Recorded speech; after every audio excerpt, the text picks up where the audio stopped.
Dude, I got updates. Updates? Oh yeah, Sweeney presser just happened. He gave us updates on everything. You ready? Oh, finally. Okay, but just, can we stick with the positive? I can't take any more negativity right now, please. Positive news only. Positive. Okay, yeah, we can do positive. We do that. We can do positive. Just some notes. Positive.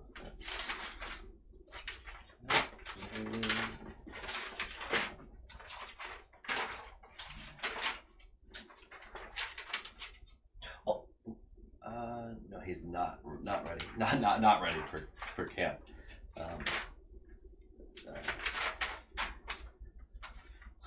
I need kind of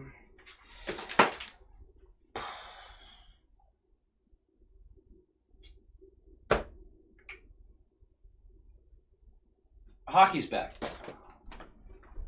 Okay. Low quality fans of a high quality Bruins team, welcome back. It's pre-season. Officially, it's pre-season. Camp started today. And it started with a Sweeney and Monty, but we're focusing on the Sweeney comments. Start with a presser. He said some interesting things, and we're going to talk about these interesting things. And yeah, it's a lot of Swayman talk. Let's be honest. It's a lot of Swayman talk. I want to start out with something, because I know that there's going to be a ton of Sweeney bashing in the comments. And I'm not here to defend him. I'm also not here to crucify him. I'm not here to do either one of those things. I don't think you can make a great argument that zero mistakes were made in this offseason. In fact, I don't like most of what we did. I didn't love the Olmark deal. I can live with it. Didn't love it. I didn't like the Lindholm or Zadorov signings. That's okay. They're on our team now, and I'm going to root for them. I obviously don't like that Swayman's still not signed. There's things that you don't like. This offseason is full of things that I don't like. We're all Bruins fans. We're all going to cheer for the team. We're all rooting for the best interest of the team. We're all hoping that the team is wildly successful. Even if you hate Sweeney, even if you hate Monty or the Jacobs family or whatever, you're still rooting for the Bruins to be successful. Like, you can't possibly hate Sweeney so much that you hope the Bruins shit the bed. Like, that feels kind of ridiculous, right? So yeah, put your comments below if you want to bash him. I'm probably not going to engage too much on that because it's just a lot. It's just a lot, and I hear it a lot. But I'm not really here to defend him. I'm not here to crush him. Let's talk about some of his comments. There's a couple quick ones before the Swayman conversation that I want to get to. First of all, our captain, the Rat King, Brad Marchand, will not be with the day one group to start the preseason camp. In his words, training staff and doctors have put the reins on. He is on track, though, to be ready for game one of the season. I don't think they feel a lot of pressure to make sure that he's ready for game one, but he's on pace. That's a good thing. It's a little bit of a bummer to hear that he's not ready for camp, because that means he's still working back from things. That means he's not physically where he needs to be. So there's going to be some concerns there. Mark that off as something to watch. The defense he brought up will be flexible. He mentioned that size wasn't the target. It was just a byproduct of what they were going for, because they were going for skating ability. Size and skating ability. Forecheck, that makes sense. Possession, puck possession, that makes sense. And producing at the level they need them to. All of this referring to the defense. He did mention that Jackson Edward is going to miss the first 7 to 10 days, not an exact timeline, with an upper body injury. Now look, Edward wasn't going to push for the lineup this year. He was certainly a pretty decent long shot for anything like that, especially when there's basically 7 established guys in front of him and 1 prospect in front of him. Like, he's down that totem pole a bit. But that's a bummer.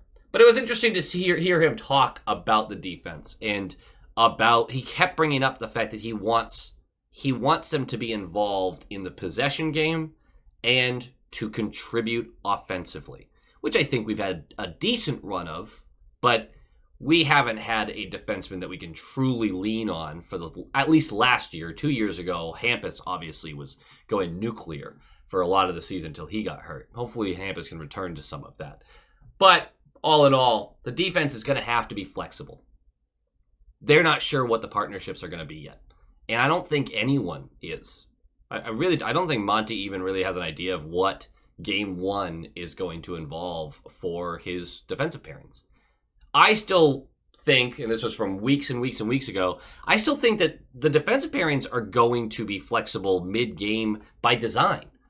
I think depending on the style of play that we need to play, someone like Mason Lohrei might get a lot more minutes or a lot less. I think you're going to see third periods come around where we have a 2-goal lead going into the third, and suddenly Zadorov's playing 70% of Lohrai's minutes.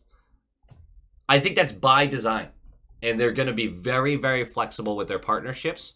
That's not a foreign concept, but it's not something a lot of teams utilize because they typically get into a structure. They know who their best players are.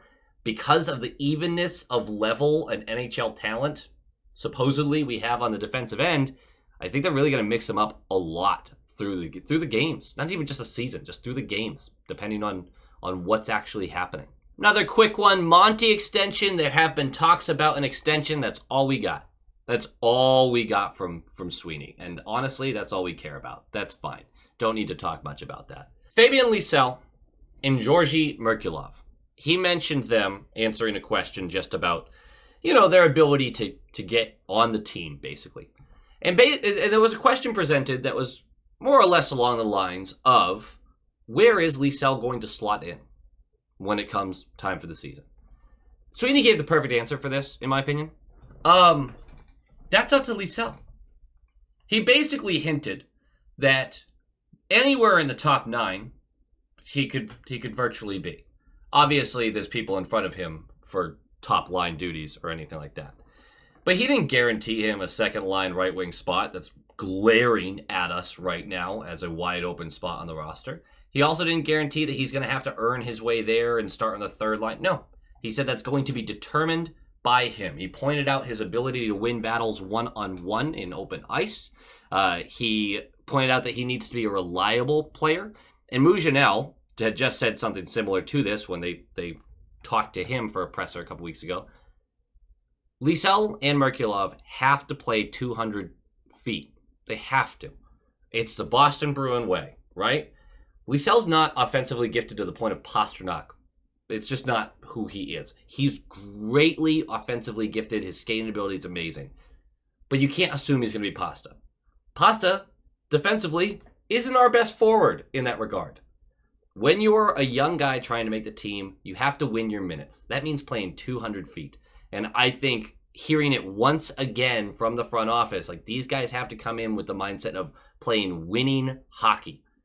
You can't be a Tony DeAngelo out there who just puts up a bunch of pucks in the net, but like everything goes back the other way when you're on the ice.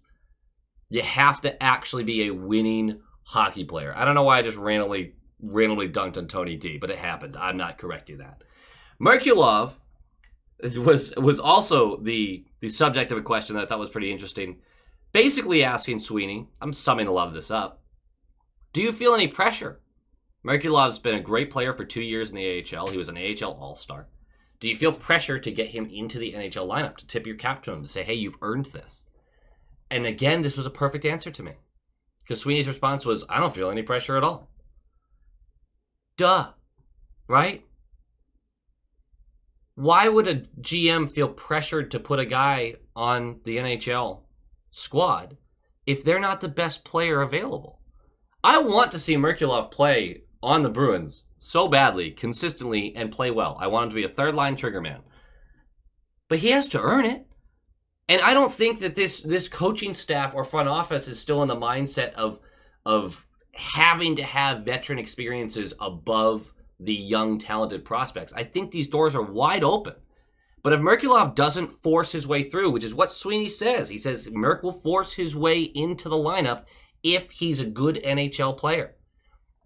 That's what you want. We can be so critical about how the prospects are treated, and God knows I have been. I'm not acting like I'm alone in this or the other people are dumb for doing this. No, we all do this. But I still want it to be the best possible team on the ice. So even though I've got my emotional support prospect that I want to see on the ice, we all have to take a step back sometimes and go, what, did he earn it? Is he better than Tyler Johnson? Because if you're not better than Tyler Johnson, you can't be on the squad. If you can't beat out a guy on a PTO, tough, dude. One last thing before the Swayman conversation, which will take up the rest of this video. Matthew Poitras expectations. He's a full goal. He is ready for camp. It's a part of the reason they kept him out of the rookie camp is because we have an extended preseason camp, 7 games, and the black and gold game, whatever that's called at this point. He's a full go. He will play center and wing this season, he said. And he also said, this year's a little different. Well, I'm quoting this. This year's a little different. We have options. He does mention that he possibly plays some time in Providence. That's fine. In my opinion, that's genuinely fine. Because the Bruins aren't in the kind of position they were last year where they really needed a 19-year-old to step up and play some NHL minutes for a while there.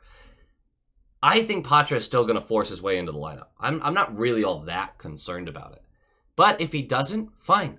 He's an NHL player. I feel very confident in that.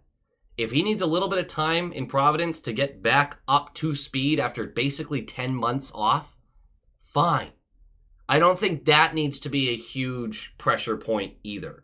It will be if he's not in the lineup game 1. I know it will be because every guy in the bottom 6 who makes a mistake will be like, Poitras wouldn't have. Poitras probably would have. He's still very young and prone to many mistakes.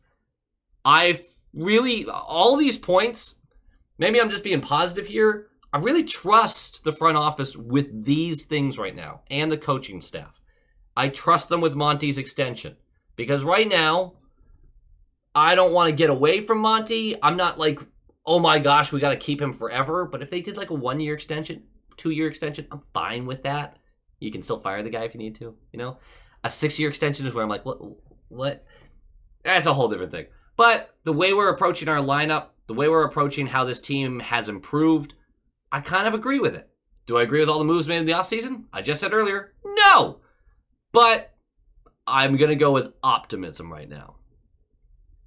Let's keep optimism in mind. Jeremy Swayman, not signed. Won't be signed in time for him to play with the first group tomorrow. Or a practice, I should say. He won't be joining camp until a deal is signed. And Sweeney was very quick to say, which is his right. He's not upset about that. He used the word disappointed a plethora of times. An abundance of disappointed phrases. He's disappointed. He also kept saying, I. Over and over. He kept putting it on himself. I'm disappointed I haven't been able to get this done. He was clearly putting it on himself. Now look, it takes 2 to tango. And both sides, I see fans commenting about both of these sides. Some are crushing Sweeney. Some are crushing Swayman. It's somewhere in the middle. It's always somewhere in the middle. It really is. I still am not that worried. I'm getting messages from people who are saying they're close to this person or they're close to this or this. It's not good. This looks bad. He's not long for this team. Or I've talked to somebody in his life that thinks that he doesn't even want to play for the Bruins anymore. There are things that people are saying, right? And there's actually been a bunch of these messages lately. I can't find it in myself to be concerned yet. Because we've seen this story play out a lot of times. That being said, there are also times where this story goes south. where arbitration takes such a massive toll on someone's mentality a year or two ago, and then they come in and they don't want to play ball, that they don't want to operate in good faith. I believe they're operating in good faith. I do. That's why they both waived arbitration. That's why they both planted their feet in the ground and went, this is where I stand, this is where you stand, let's keep talking. I can't find it in my bones to be overly worried yet. Sweeney was very complimentary of Swayman through the whole process. He also said, we're optimistic we'll find a landing spot by December 1st. Oops. That's not great. December 1st, for all you mathematicians out there, is 2 months into the season. It's not great. I don't think it takes till December 1st. I don't think by landing spot he in any way, shape, or form meant somewhere other than the Boston Bruins. I think he knows that we need Swayman, and I think Swayman knows it's probably in his best interest to stick around with us. It wasn't an awesome tagline. It's also very much what Sweeney does. He says vague shit like this, and I swear he's laughing. I swear he is. I think he finds it funny. He reminded us about Mac, Pasta, and Carlo's holdouts, and then quickly mentioned how they're all long-term Bruins. This is still a very salvageable situation that is getting blown out of proportion. Is it nerve-wracking? Yes. Is it anxiety-inducing? Yes. But in his own words, there is constant communication and dialogue. Both sides want to get this done. Both sides want to get it done on their terms. That's their jobs. That is their jobs. You can have your opinions about it. I don't think you're wrong with either stance you're really taking. But I do think we're reaching a boiling point as a fan base that's a little unfair to the situation. It is a dire need to get this done. I get that. I think we're getting a little aggressive about how we're talking about it. And a little too much finality in it. People talking about he's getting shipped out and Sweeney should be fired. And every team, every couple of years, has an RFA that's not at camp because a deal hasn't been signed. Every single competitive team goes through this. It happens all the time. Every year, there's a couple of teams doing this. And we're also not the only team right now doing this. There's like 4 other teams that are also doing this with high-end prospects or players. I think we're going a little heavy, little extreme. I did find one statement he said really interesting. Every day he being Swayman, he's out, hurts the team, and hurts him. He's obviously speaking about just his preparation for the season and how the team is worse without him. And they're less prepared because your defense, although many of these defensemen are used to Swayman and his style, there's still a lot of communication that happens between the goaltender and the defensive pairs, and how the defensive pairs need to play in front of him to make sure that Swayman is as comfortable as possible. I do genuinely think a lot of people forget how much communication happens there and how a goalie wants to see shots, how he wants his screen set up, how he wants clearing the net to be set up.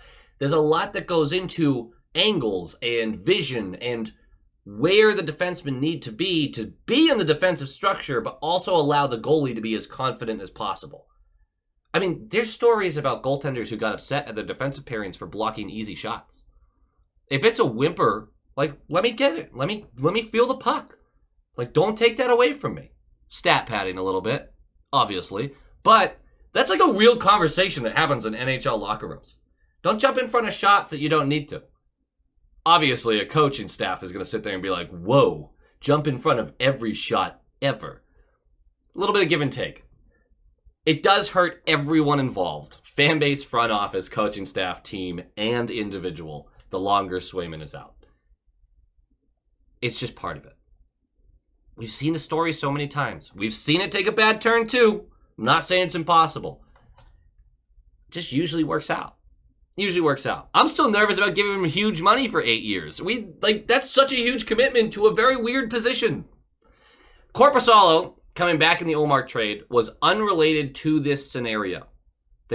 Sweeney pointed out that this was asked of him, really. But Sweeney said, no, we didn't bring in Korpisalo as a veteran in case Swayman didn't sign. That was two completely separate things, which makes a lot of sense to me, honestly. And I don't think either side really saw it going this late. I think they both assumed this would be done a little sooner. Is what it is. Is what it is. The style of play, according to Sweeney, is not going to be adjusted by who's in net. Okay, sure. When we talk about a guy like Hampus Lindholm, who did not have the opportunity last year that he had the year before to be freed up offensively, if you have Jonas Korpisalo or Brandon Bussi in net, Hampus Lindholm has to be more aware of what's behind him than he would if Jeremy Swayman's behind him. That feels like a matter of fact. I would have a hard time with anybody trying to convince me otherwise. Same goes for McAvoy, right? You play differently when you feel like the guy behind you is going to stop the puck. You genuinely do. You play differently when you have a 6-year vet versus a brand new rookie in net. Like that's just matter of fact. So although I agree that Monty probably doesn't sit down like we're changing the structure because Swayman's an asshole, he's not going to do that.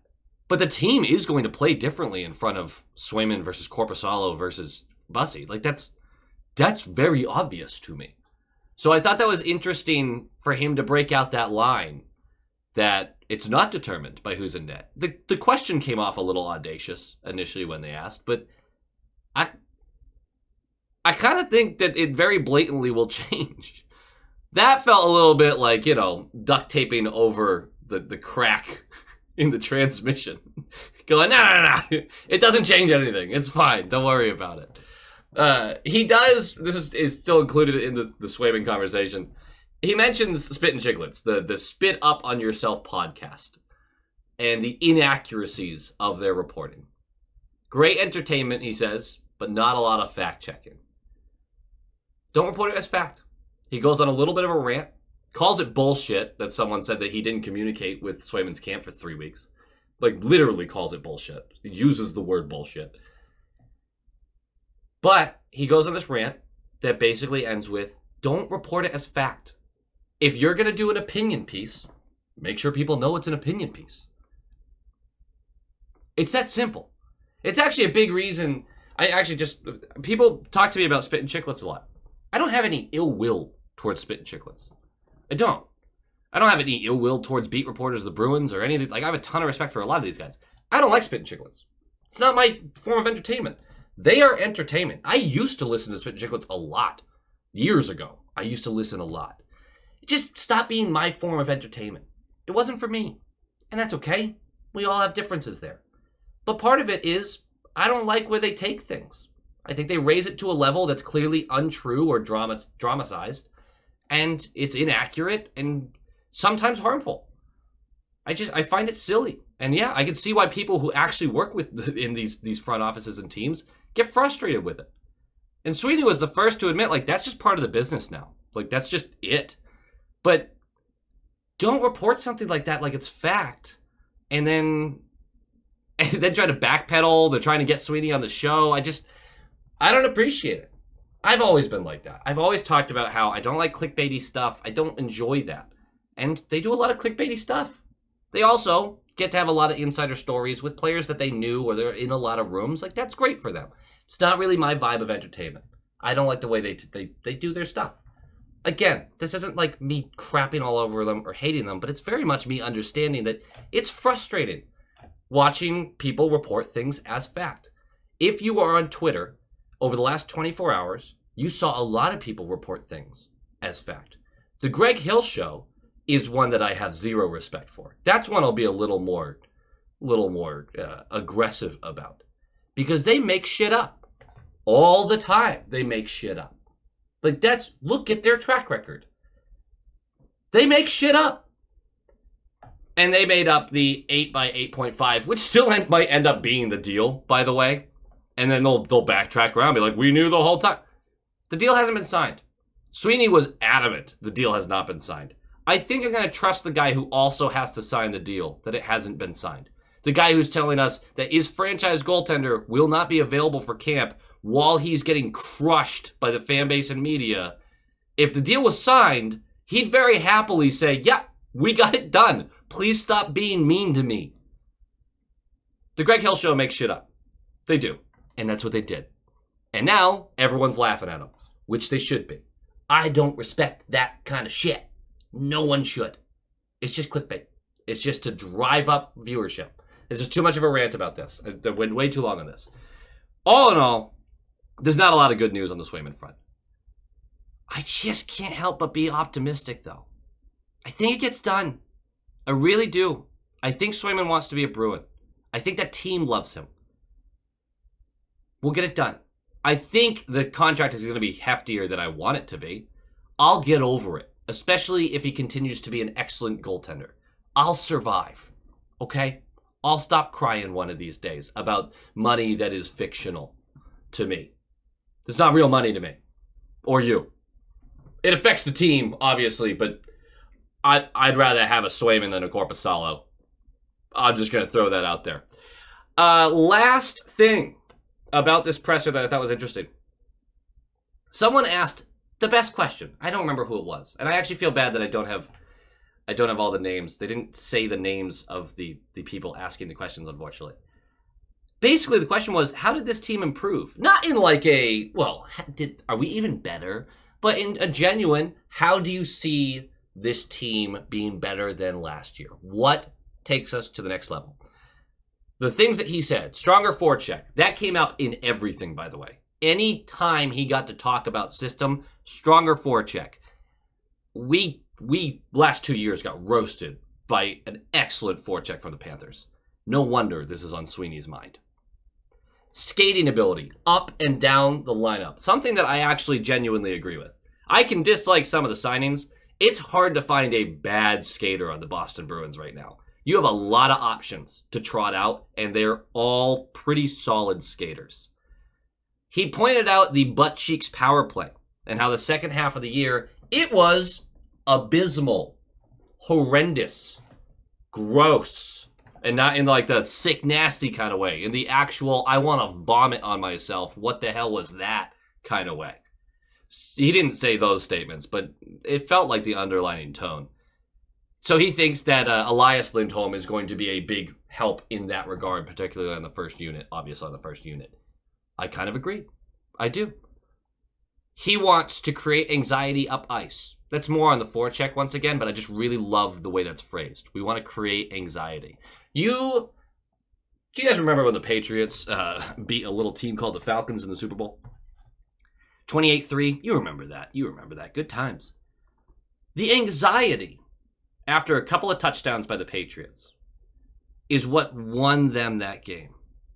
Is they believed they could win. And the other team started to think about what if they lost. When you are bringing the pressure to another team and you can change their mindset from attacking to, oh God, we can't let this happen. As soon as it's, oh God, we can't let this happen, you win that game. You will continue to pour down on them wave after wave, and they will crack because they're just trying to prevent the loss. They're trying not to lose. You have to play to win. You cannot play not to lose. That's a tale as old as time. I love the way he phrased it. Create anxiety up ice. Make them think. Make them think. I really enjoyed that one. And he did point out the defenseman's roles in supporting the offense, supplementing the offense. No one was really happy with the overall offensive numbers through the season last year, I don't think. Outside of the first month, it really wasn't that impressive. I know we stayed towards the top of the league for a lot of the season, but we were just slowly trailing farther and farther down. I like that he wants the defenseman to be more involved. I am kind of sick of hearing it. I would love just more support for Marchand and Pasternak is what I would love. And Coyle played a really admirable role last year. Zacha was really good. Like, these guys weren't complete bums or anything like that. But just having another guy who's consistently showing up on the score sheet or making things happen, even if he's not on the box score, you just want to be able to trust your offense a little more. We've built this team from the net out. Without Swayman, things really do look a lot more bleak for this team. That being said, there's a lot of confidence in that building. There's a lot of different things to talk about with the preseason. There's a lot of excitement to have. I believe the deal will get done. I believe the team will be solid. I'm worried about a lot of things, but there's plenty of stuff to just be excited about as well. You could live in your anxiety, or you could get optimistic about it and see what this team can do. And again, for all the negativity that is going on around the team, sometimes it's nice to take a step back and just remind yourself, like, this is the team I root for. And I don't love the way all this is going down. But come game one, I'm sitting my butt in the seat. And I'm going to be really, really excited to cheer them on. So this is good to remember that, right? I think that's all I've got to say about this.